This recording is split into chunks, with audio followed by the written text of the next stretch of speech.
Olá, o edital do TRE trata dos seguintes assuntos: orçamento público, conceitos e princípios orçamentários, ciclo orçamentário, elaboração da proposta, estudo e aprovação, execução, avaliação, orçamento-programa, fundamentos e técnicas, Lei Federal 4.320, de 1964, trata também do orçamento na Constituição Federal de 1988, trata do plano plurianual, da Lei de Diretrizes Orçamentárias, da Lei Orçamentária Anual. Além disso, temos também créditos orçamentários iniciais e adicionais, estágios da despesa orçamentária e a Lei Complementar número 101 de 2000, a famosa Lei de Responsabilidade Fiscal, que está na moda, né? Disposições preliminares, planejamento, despesa pública, transparência, controle e fiscalização, disposições finais e transitórias. Então esse é o edital que nós iremos abordar nesse nosso curso de Administração Financeira e Orçamentária para o concurso do TRE São Paulo. Beleza? Vamos começar falando sobre o orçamento público. Vamos falar sobre objetivos da política orçamentária. Para comentarmos sobre os objetivos da política orçamentária, é importante mencionar que a atuação do governo é importante em termos do quê? De intervenção na economia.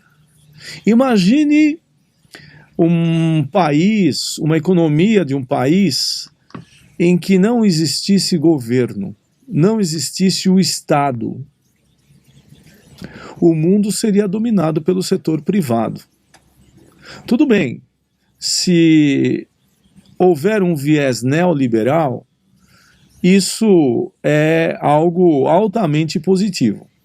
Ocorre que um conceito muito importante quando o mundo é dominado apenas pelo setor privado é o de que podem existir as chamadas falhas de mercado.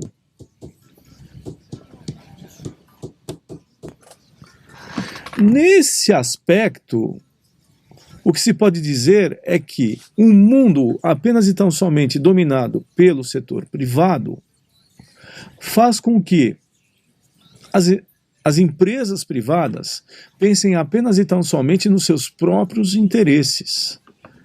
E o principal objetivo, o principal interesse dessas empresas é a maximização do retorno do investidor, do acionista, no caso das sociedades anônimas de capital aberto. Pois bem, essas empresas vendem bens. Esses bens são denominados bens privados. Ocorre que existem também os chamados bens públicos. E também existe o interesse da sociedade, o bem-estar social. Nesse aspecto, um mundo dominado apenas pelas empresas privadas faz com que bens privados sejam produzidos de acordo com o interesse apenas e tão somente do setor privado.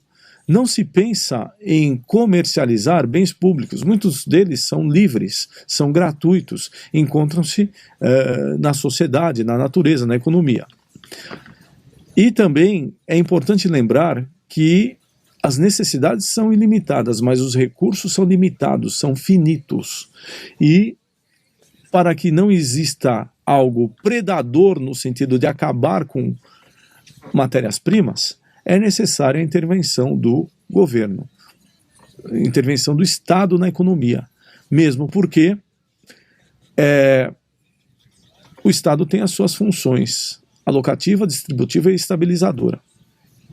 Mas quais são os principais objetivos da política orçamentária do governo?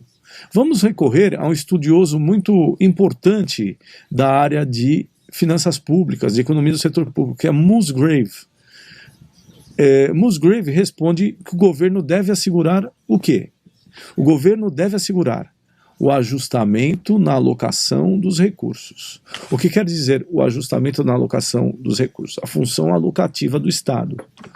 Ele deve tirar de um setor da economia, tirar de uma destinação de um investimento para colocar em outro, que seja prioritário.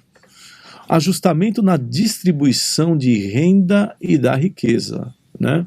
Nesse aspecto, ele deve redistribuir para que se alcance, distribuir riqueza ou renda para que se alcance um bem-estar geral, médio da sociedade. Por fim, temos a estabilização econômica, que faz com que indicadores econômicos estejam dentro de metas previstas para que a economia funcione direito e que para que isso ocorra,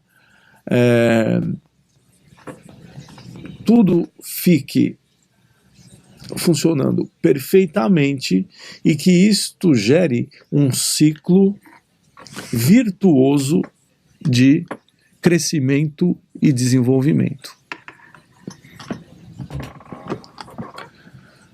Ainda em relação aos objetivos da política orçamentária, o governo, por meio do uso de instrumentos fiscais, desenvolverá as funções alocativa, distributiva e estabilizadora. Vamos começar analisando a função alocativa, na verdade, a função alocativa do Estado. Esta função alocativa está associada ao fornecimento de bens e serviços públicos não oferecidos adequadamente pelo sistema de mercado. Ou seja, quando o mercado não for capaz livremente de oferecer à sociedade níveis adequados de produção.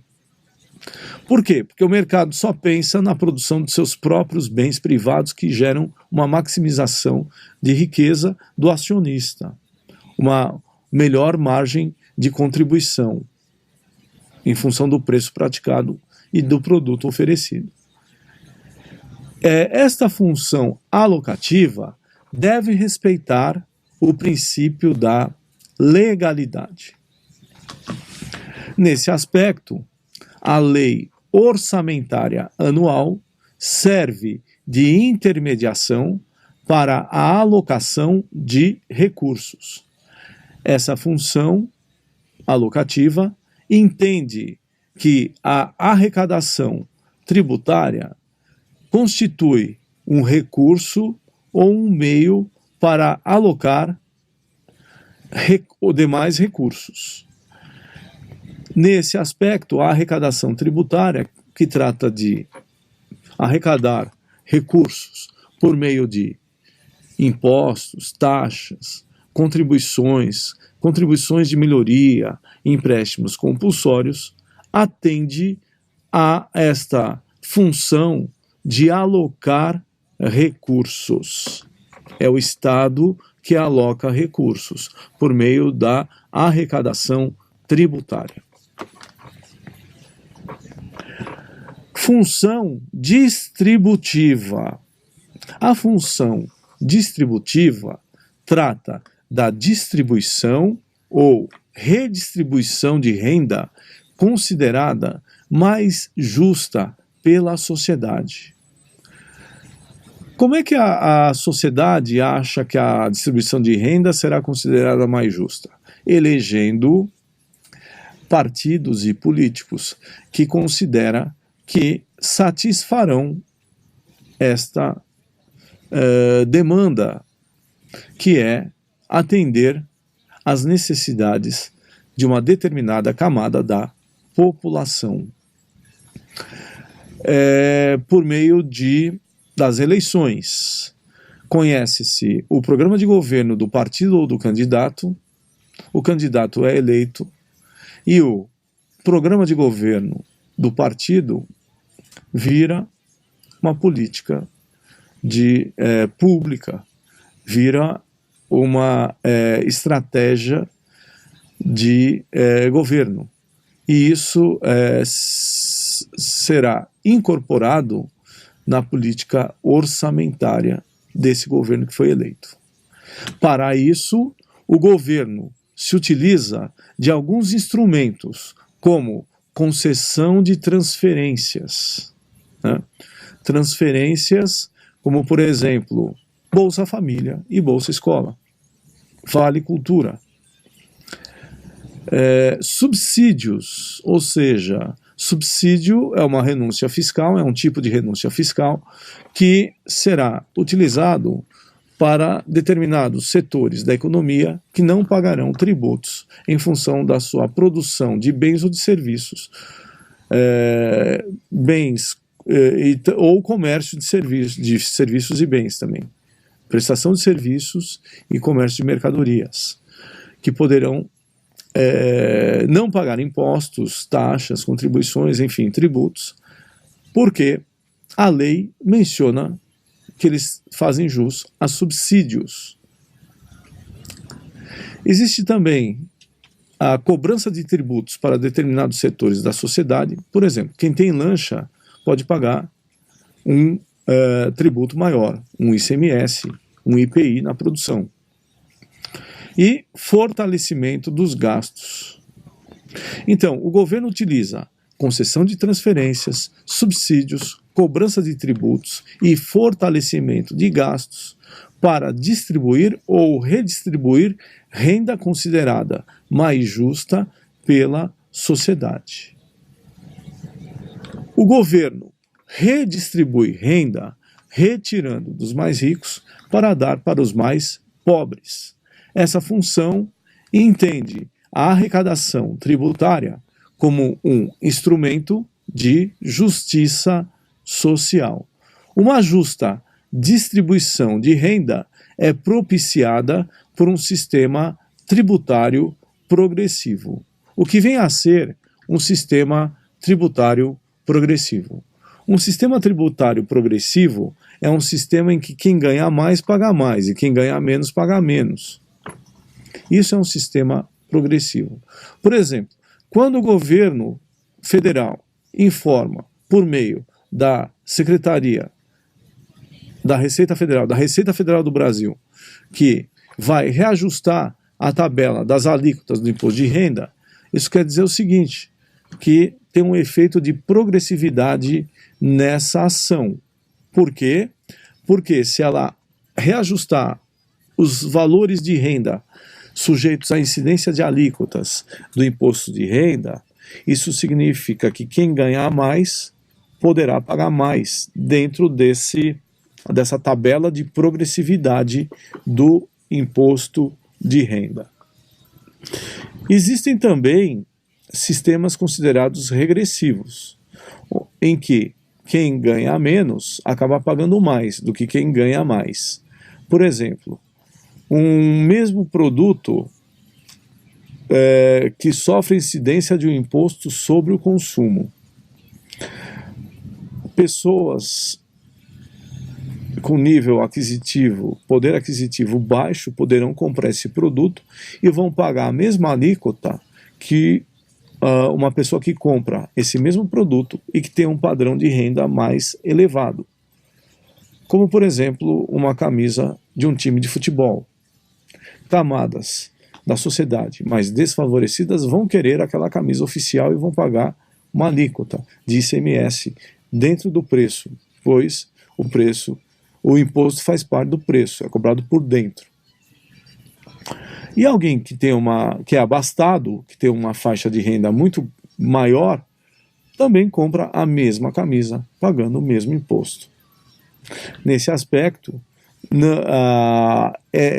este exemplo trata de um exemplo que não preza pela progressividade, e sim pela regressividade. Função estabilizadora. Trata de garantir um alto nível de emprego, estabilidade nos preços, equilíbrio do balanço de pagamentos e um adequado crescimento econômico. Tudo isso é exercido por meio de instrumentos macroeconômicos. Instrumentos macroeconômicos provêm de uma área da economia chamada de macroeconomia.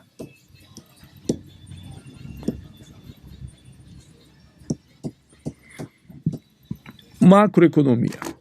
A macroeconomia estuda a economia em geral, sob o aspecto da demanda agregada e do consumo, investimento, gastos do governo, exportações e importações.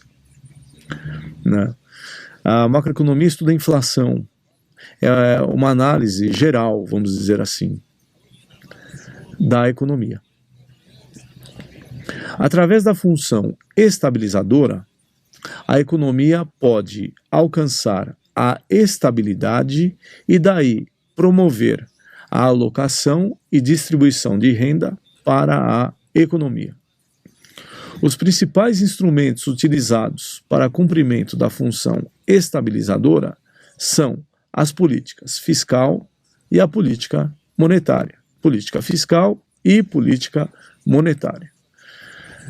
Pois bem, é importante ver quais indicadores macroeconômicos são interessantes para se analisar como está a situação econômica de um determinado país. Um dos indicadores é o PIB, que mede a riqueza produzida pelo país num determinado período.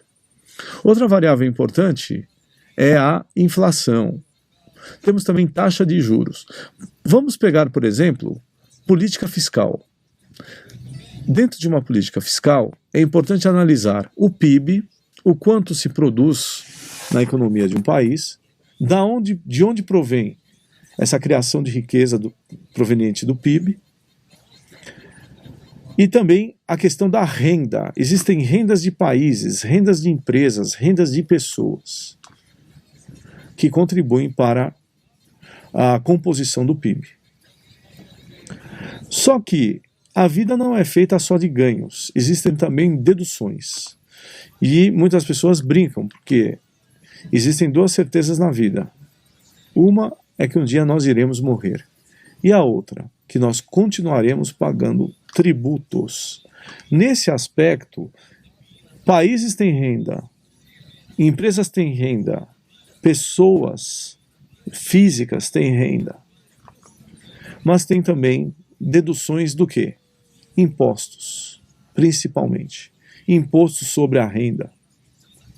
Temos os tributos, temos ICMS, IPI, ISS, IPTU, IOF, e assim sucessivamente, IPVA, e por aí vai. Então temos o ganho menos o quê? Os tributos, que gera o quê? Uma renda disponível. Então isso é política fiscal, que analisa receitas e despesas. E temos também uma variável importante que é a taxa de juros. Se a taxa de juros estiver alta, o empresário tende a não investir na produção, e sim no mercado financeiro. Nesse aspecto, analisaremos a política monetária. A política monetária envolve taxa de juros, envolve operação de redesconto, envolve mercado aberto, open market, envolve também o depósito compulsório. Então nós temos, numa política monetária, a questão da taxa de juros, que se for alta, né, remunera a aplicações e ativos financeiros. Temos também operações de mercado aberto, em que o governo federal, principalmente, por meio do Banco Central, que utiliza os dealers, né, tá?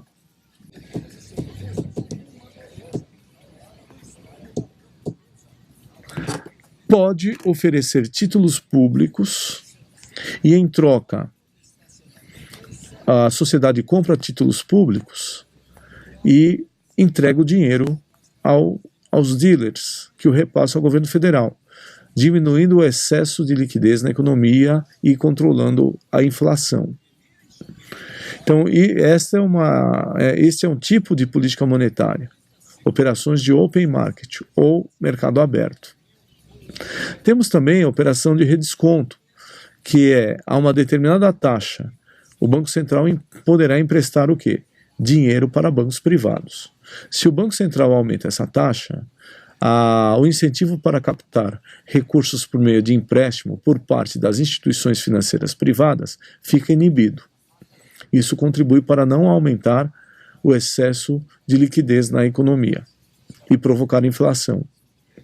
Temos também uma outra questão chamada depósito compulsório, ou seja, tudo que os bancos produzem num determinado dia tem que ser um percentual sobre esse valor gerado, deve ser retido para o Banco Central por parte da instituição financeira, diminuindo ou controlando o excesso de liquidez na economia. Então, mercado aberto, open market, operação de redesconto e depósito compulsório, bem como taxa de juros, são exemplos de exercício de política monetária. Crescimento das despesas públicas, ainda relacionado ao orçamento público. Quais são as características da economia nos séculos 20 e 21, em função de um crescente aumento das despesas públicas? Temos razões neoclássicas e keynesianas para explicar por que despesas públicas têm um comportamento de aumento crescente. A primeira razão baseia-se na explicação da lei de Wagner. Por meio da lei de Wagner, a elasticidade das despesas públicas em relação à renda nacional foi sempre superior à unidade em países como Reino Unido, Alemanha e Suécia, entre 1910 e 1960. O BIRD, o Banco Mundial, estudou essa lei e concluiu que isso ocorre. Por quê? Existe um crescimento das funções administrativas e de segurança. B. Existem crescentes demandas por bem-estar social, especialmente na área de educação e na área da saúde.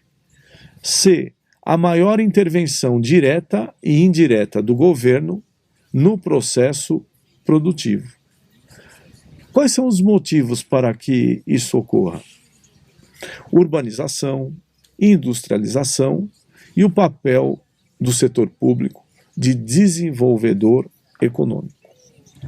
Voltando um pouco aqui na lei de Wagner, a elasticidade das despesas públicas em relação à renda nacional foi sempre superior à unidade em países como Reino Unido, Alemanha e Suécia, entre 1910 e 1960. O que quer dizer elasticidade das despesas públicas? Elasticidade é uma sensibilidade. Se eu aumentar percentualmente o preço de algo, por exemplo, como isso vai afetar percentualmente a venda desse produto que teve aumento de preço? Isso é elasticidade. É a sensibilidade, no caso desse exemplo que eu passei, das vendas em quantidade em relação ao aumento do seu preço desse produto que está sendo vendido. Então Wagner explica que isso ocorre porque o Estado incha, há crescimento das funções administrativas e de segurança, há crescentes demandas por bem-estar social, educação e saúde especialmente. Aumenta o tamanho do Estado. O Estado denominado Welfare State, ou Estado do bem-estar social. E também, um outro motivo é que há uma maior intervenção direta e indireta do governo no processo produtivo. Por meio de tributos, é um exemplo. Em função da urbanização, industrialização, o setor público assumindo um papel de desenvolvedor econômico e de planejador também, de políticas. Outras razões. envolvendo interpretações neoclássicas e keynesianas. Temos a teoria de Peacock-Wiseman sobre o comportamento das despesas públicas no Reino Unido. A teoria de Peacock-Wiseman informa que o crescimento dos gastos totais do governo em determinado país é muito mais uma função das possibilidades de obtenção de recurso do que da expansão de fatores que explicam o crescimento da demanda de serviços produzidos pelo governo. Trata-se da teoria da oferta de bens públicos. Há demanda por bens públicos, mas a sociedade não quer pagar tributos em contrapartida. Há um equilíbrio quando há uma estabilidade econômica. Então isso é importante no sentido de explicar as despesas públicas. Tá?